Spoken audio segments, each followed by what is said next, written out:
Welcome back to Who Needs a Superhero, Chapter 3, Batman, Guilt and Grace in Gotham City. This is Part 4, and it is the conclusion to Chapter 3 as well.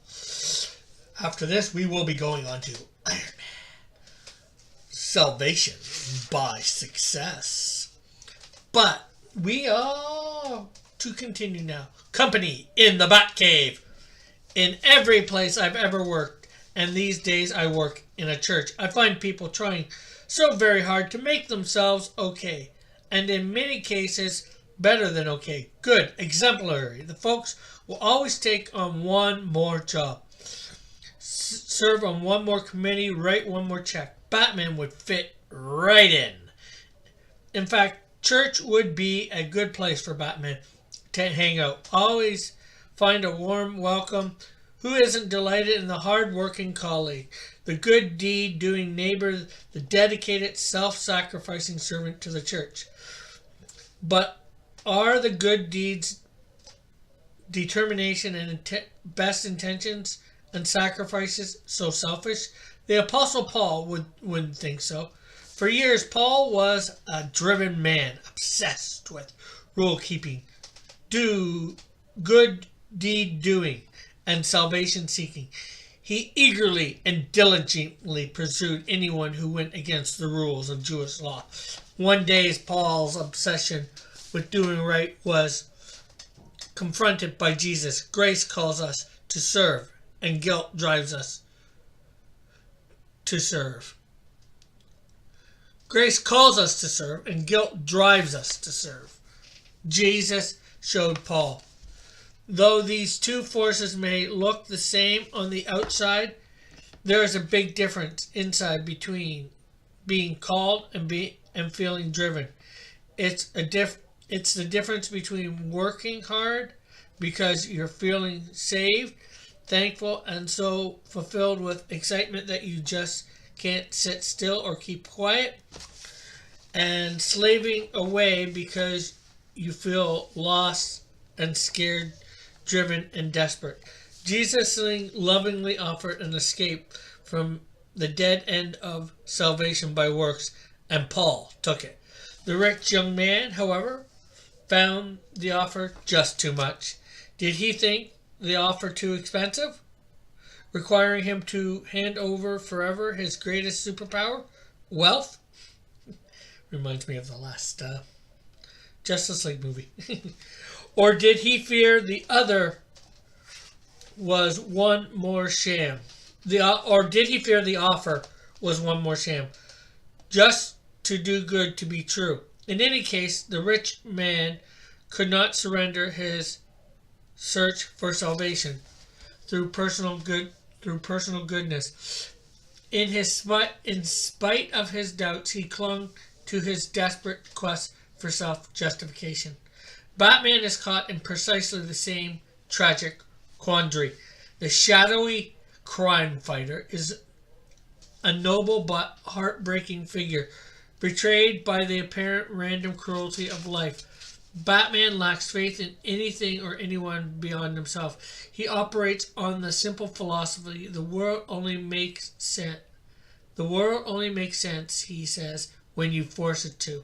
He relies entirely on his own strength, intellect, and determination. In spite of losses that would have broken many people, Batman fights on. In Batman the Dark Knight Returns, considered by many to be the ultimate Batman story, writer and artist Frank Miller depicts an aging Batman continuing the pursuit of salvation. At an undesignated time in the future, Batman has retired from crime fighting. In the 10 years since he gave up the cape and cowl, Bruce Wayne has grown into a morose.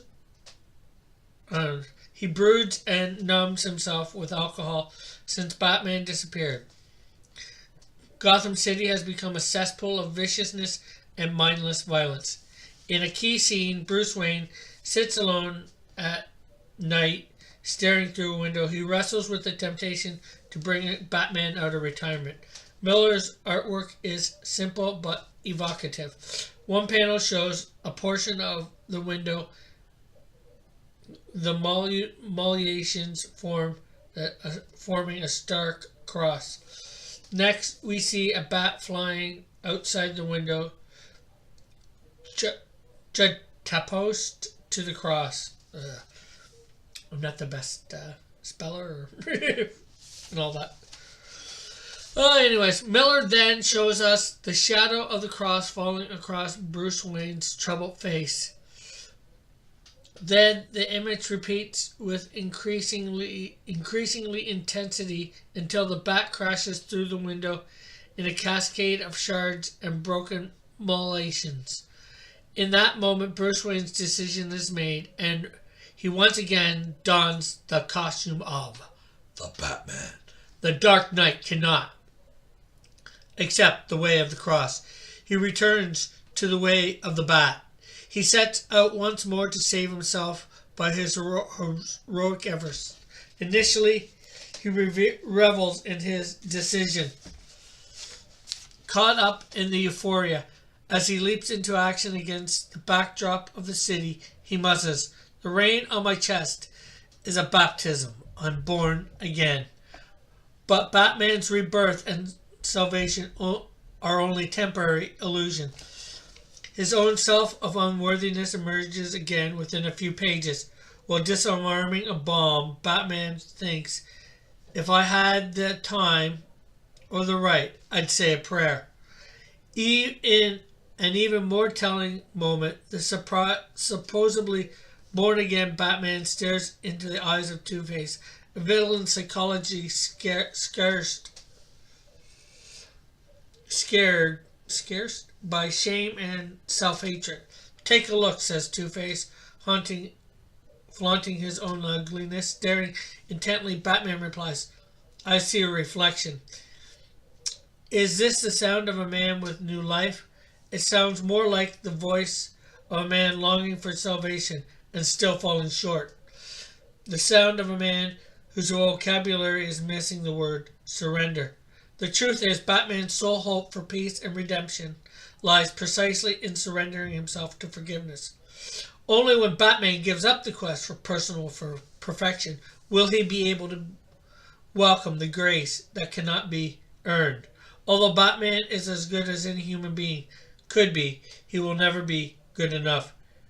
Neither hard work nor good works can free Bruce Wayne from the guilt and despair that torment him. No matter how fiercely he tries, Batman can never save himself. No one can. With human beings, this is impossible. Or is it? If muscle and mind fall short, maybe microchips and steel can save us. Or should they say iron? Save us. Where we can't save ourselves, perhaps technology can do it for us. Science never lets us down. Science always finds a way. Science is our hope for the future.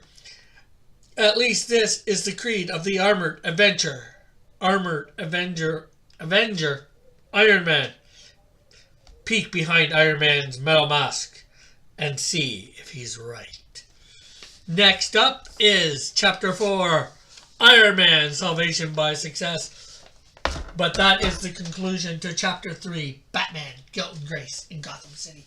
I'm glad you've tuned in, and I would love it if you smash that like button, subscribed if you've yet to subscribe. Of course, hit the notification bell to know when more stuff is coming, or when more stuff has been put up. And if that's not too much trouble, comment and share. Bye for now. When we're back for Iron Man, Chapter 4, Iron Man, Salvation by Success.